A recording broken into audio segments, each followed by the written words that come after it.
et messieurs, les néo-démocrates bougent, s'activent, sont présents dans Rosemont-la-Petite-Patrie, qui font en sorte qu'on est capable de donner de l'espoir, un espoir d'un changement constructif, positif, vers une meilleure société. Et vous allez voir que ce soir, je vais essayer de parler le moins possible. C'est pas évident. Parce qu'on essaie de faire une thématique un peu différente d'une assemblée où on va parler des propositions du NPD et des mauvaises décisions des conservateurs et comment c'est un gouvernement qui est difficile, qui est dur envers les familles, les aînés, les étudiants, les travailleurs, les travailleuses, l'environnement. Alors, ce que je veux vous dire ce soir, avant de passer la parole à 3 personnes extraordinaires, c'est que il y en a beaucoup qui me disent « Comment tu fais, Alexandre, pour être en face de cette gang-là? » Mais c'est pas en regardant vers Ottawa que je trouve la force de continuer et l'énergie. C'est quand je regarde qu'est-ce qui se passe ici, à Montréal puis dans Rosemont-la-Petite-Patrie. J'ai la chance d'être le député d'un comté où on a au-dessus de 400 organismes communautaires. Ça veut dire des centaines et des centaines de personnes qui travaillent pour améliorer le sort des autres à chaque jour.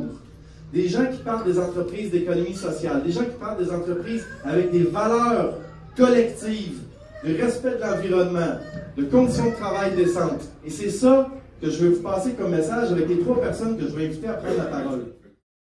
Haïtienne d'origine, montréalaise de cœur, engagée dans le développement de l'humain pour aider chaque personne que j'accueille à s'accomplir. Je crois que c'est dans la concertation que l'on peut parvenir à une vision globale permettant de mettre en place des projets rassembleurs de développement local, durable, qui conduiront à l'amélioration des conditions et de la qualité de vie de ces personnes extraordinaires pour lesquelles et avec lesquelles je me bats chaque jour pour leur permettre d'avoir des conditions de vie meilleures. Depuis le 14 février 2011, je participe aux rencontres citoyennes Ensemble dans l'action, dont je suis l'un des 9 membres actifs de ce projet. La Coalition de sécurité alimentaire de Rosemont, c'est un groupe composé d'intervenants, de citoyens du quartier, qui réfléchissent et travaillent ensemble pour améliorer la situation dans le domaine de l'accès à l'alimentation, tant d'un point de vue géographique qu'économique. Ces implications m'ont permis de sortir de l'isolement, de retrouver la confiance et l'estime de moi. Je suis très fier de mon cheminement et de toutes les activités où j'ai pu participer. Donc ce projet, ça fait seulement 6 mois qu'on est établi sur la promenade Masson. C'est un projet qui a mûri pendant plus d'1 an en fait dans nos têtes et qui est né en fait du désir d'avoir une vie professionnelle qui était un peu plus proche de nos valeurs sociales et humaines pour Johanna et pour moi.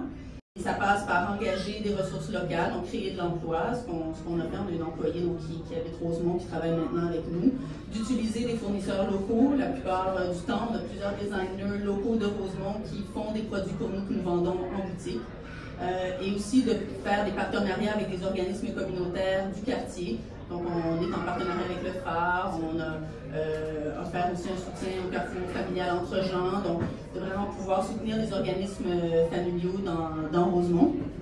Et aussi, comme je vous disais, tout le côté en fait pour nous de pouvoir redonner à la communauté en offrant aux parents de jeunes enfants un lieu de rencontre, de partage et d'écoute. Où ils peuvent venir sans frais, simplement partager, venir parler de sujets qui les préoccupent au niveau de la parentalité. Donc c'était vraiment quelque chose qui était important pour nous. Merci Barbara. Je pense qu'on a été chanceux ce soir de pouvoir entendre justement Ninette, Roger puis Barbara, mais en les écoutant aussi, ce que je me rends compte, c'est qu'il y en a tellement d'autres qui ont des belles histoires à raconter. Alors c'est vraiment dans ce sens-là que les néo-démocrates, on veut travailler puis on veut aller de l'avant, dans le respect, puis dans l'écoute, puis dans l'encouragement des choses qui nous font avancer, qui font une société plus juste et plus équitable.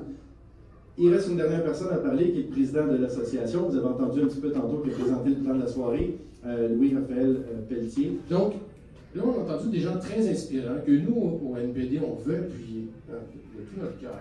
Et une des manières d'aider ces gens-là, ça serait de former le gouvernement en 2015.